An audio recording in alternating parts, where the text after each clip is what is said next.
Live, local. This is Fox 12 Now.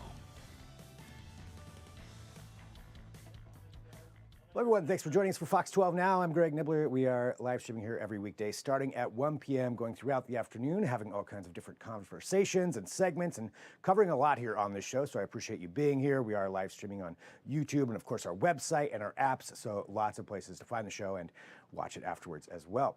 On this segment, though, we're going to be talking about dodgeball, Portland Dodgeball, and World Dodgeball. All three of those things will be covered because there are several Portland Dodgeball players who have been selected to join Team USA and compete in the World Championships with 30-some other countries coming up in Austria or later this summer. So very, very cool to have local representation. And of those players, we had two of them joining us. We had Cruz and Kayla Sison, who were able to sit down and talk about it. I wanted to learn more about just how the Dodgeball League works here, and how much it has grown from what you may think of as something maybe you played it in grade school or you watched the Dodgeball movie. There's a lot more to it than that, and it really is becoming a very popular game to play for a number of reasons, and Jackie and Kayla go into all of that. So let's go ahead and play this interview. We'll join you right afterwards, but here they are talking about Team USA and Portland Dodgeball. All right, well, Jackie and Kayla, thank you for joining us here.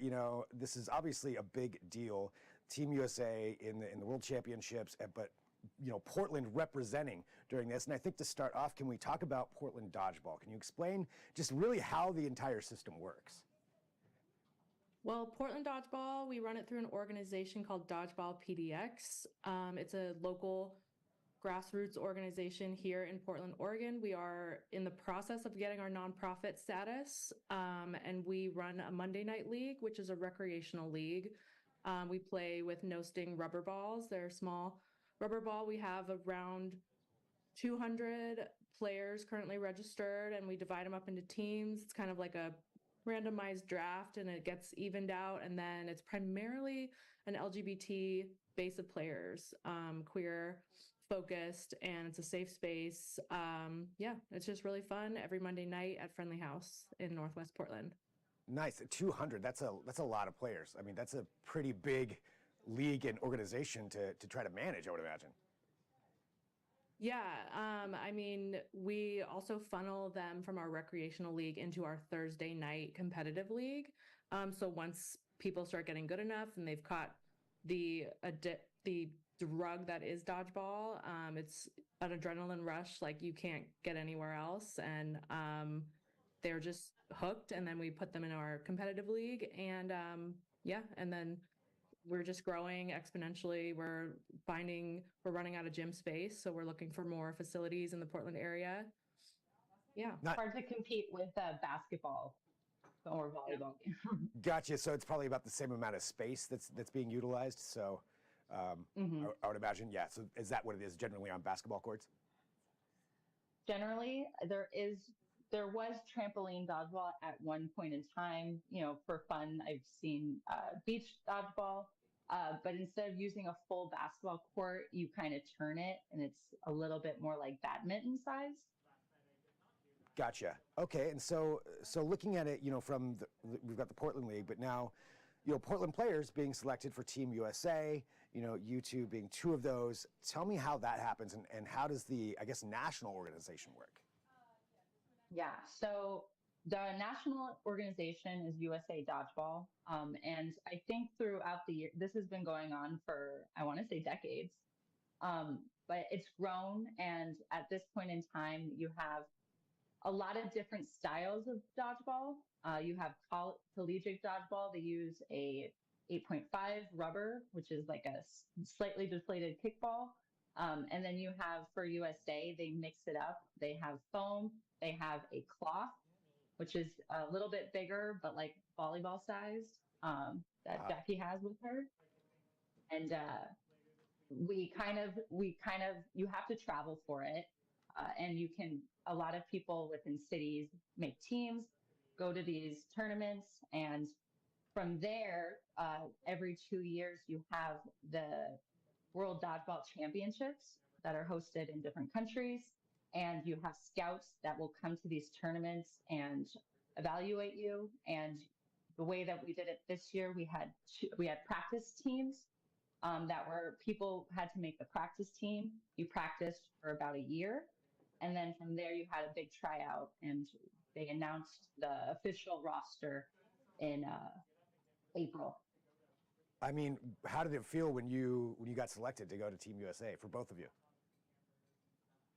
It's a big honor. I think it's really changes the perspective of going from a rec to the highest level of dodgeball. And it's a big privilege, but it's also a big sacrifice. It's all player funded, most of it. And so you're paying for your ticket, you're paying to go all to these tournaments, to practice, and to take the time off of work. So it really is it's got to be a passion. Yes. Yeah.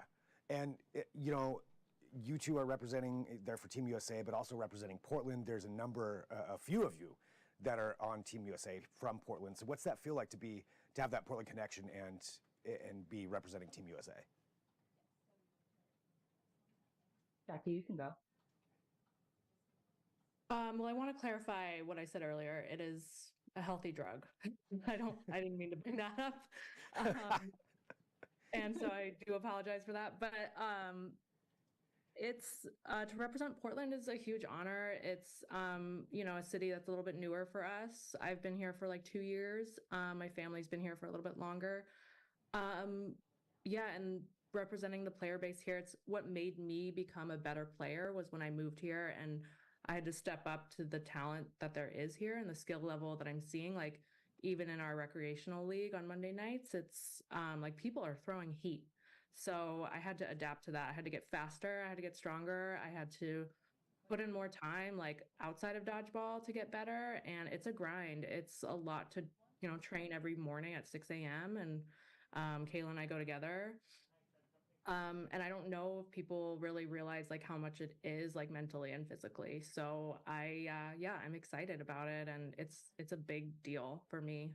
It like a younger version of myself where I could barely make varsity field hockey in high school. And now I'm 35 and playing at an Olympic level. So that's incredible. Big deal.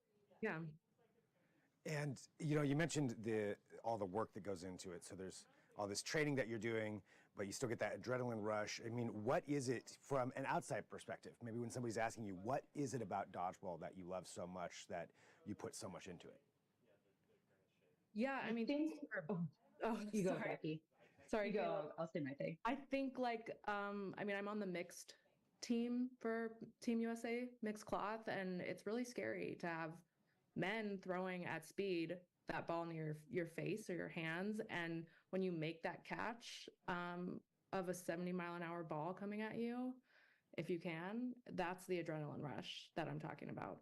But Kayla, go ahead. Yeah, I was going to add to it is I think dodgeball is a very unique sport. I think a lot of people played the game, but they don't necessarily know the game. There's so many styles. There's so many ways to play.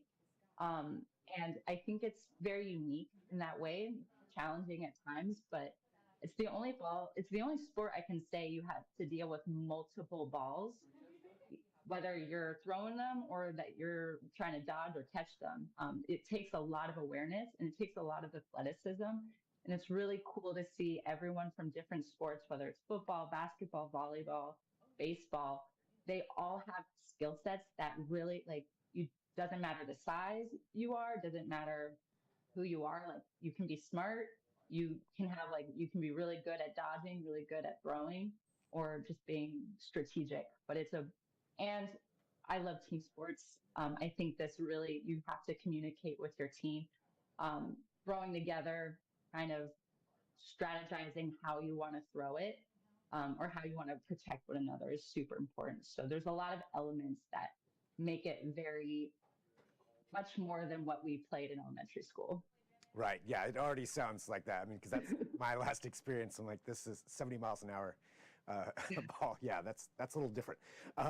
So going to these championships, can you tell us about how this works? Because there's a bunch of teams I know from around the world that are also going to be competing. This is my first time, so I'm going to let you take this one, Kayla. Yeah, I played in 2022 for the Dodgeball World Championships. It's kind of we're in an interesting point in time for dodgeball. We merged, you have basically two international balls, one being a 7-inch foam, and then one being, not sure the exact size, but the one that Jackie had, that's a little bigger. And it's a cloth, it's a more slick material. There's very different rules. And the cloth is a more European type of ball. So 2022 was our first time merging and like being like bringing a team for this style. And I think it was a big learning curve for us. But we're really psyched. And this time around, it's going to be in Graz, Austria. It's going to be a 7-day tournament with potentially you playing 40-minute games for the whole day from 9 a.m. to 8 p.m. probably. But you'll do round robin, and then there's a knockout phase where you start once you beat a team, like they're out and you go forward. I mean, that sounds exhausting. That takes a lot of stamina to do something like that for all day long. Yeah, healthy drug and sometimes a little too much. Well, anything else that you would like to let people know, just in the Portland area about the league, if maybe somebody's interested in it, or to find out more how to follow along with your journey here to these World Championships? Well, you can follow Dodgeball PDX on Instagram or dodgeballpdx.com. All the info is there. You can reach out anyway. And what I will say, the last thing I'll say about it is that we get a lot of people that this is their first time having a good experience in team sports. So if that's something that you've never had growing up or you've never experienced, I really encourage you to come play dodgeball. I think just one more question following up on that. Why is that do you think that dodgeball allows for that, for people to have that good experience that maybe didn't enjoy team sports previously? I think that there is, there's a stigma around dodgeball that it's like a form of bullying when it's not. It's actually like a more inclusive form of sports. And because there are multiple balls, there's more opportunity for people to take initiative and throw or be a corner. There's positions, Greg. I don't know if you're aware, but if you wanted to dive deeper, we can talk for hours. But there's multiple opportunities for people to shine of all shapes and sizes and color and male and female and gender or non-binary. It's just a non-toxic, we'll take anybody. It's bigger team sizes. I could go on, but thank you. I love it. That's that inclusive, and that allows for people, like you mentioned, from extremely diverse backgrounds can all come and play there. And even you mentioned, some of the athletics. If you did play sports before, basketball or football or something like that, there's still there's skill sets that can be utilized in there too. Yeah, that's really great. And you mentioned how people can follow it. Anything else that you want people to know about, just with what you're doing? If you think you can beat us, like, bring it on. No. Yeah, tonight we'll be at Colonel Summers Park in East Portland, and we're just playing a casual foam dodgeball. We'll have nets up. Kayla and I are doing a little fundraiser every Tuesday at Colonel Summers, 6 to 8 p.m., as long as we have light. Nice. Well, congratulations to both of you, for being on Team USA. I mean, that's huge. And also being from Portland, that's really awesome as well. So congrats, and, we'll be rooting you on. Yeah, Thanks, can I say one more thing? Yeah. Yeah, no, I wanted to shout out to the other Portland people, Grace Rowan, Tiffany Paget, Brandon Cook. I think for all of us, there was at one point in time, we didn't think that this would be a possibility. And I think this is the first time Portland's ever had USA dodgeball players go to Team USA. So I think we want to show up for them, and I want to shout them out because they're so talented. That's awesome. Well, congrats to both of you. Congrats to the whole team, and thanks for joining us here on Fox 12 Now. Yeah, thanks, Greg. All right, big shout out there to Jackie and Kayla for joining us for that. Really appreciate them being here, and once again, as I mentioned in there, congratulations to them for making it to Team USA, and we'll follow along with that, of course, as that process plays out. You are watching Fox 12 now. If it's your first time tuning in, I always mention this. I say thank you, and I do mean that. I appreciate it. So whatever platform you're watching on, whether you're watching live or afterward, fantastic. So lots of things that we cover here on this show, a lot of segments, a lot of conversations, whether it's breaking news, or we do deep dives with reporters, or we talk about Portland area athletes like them going on to compete on the world level.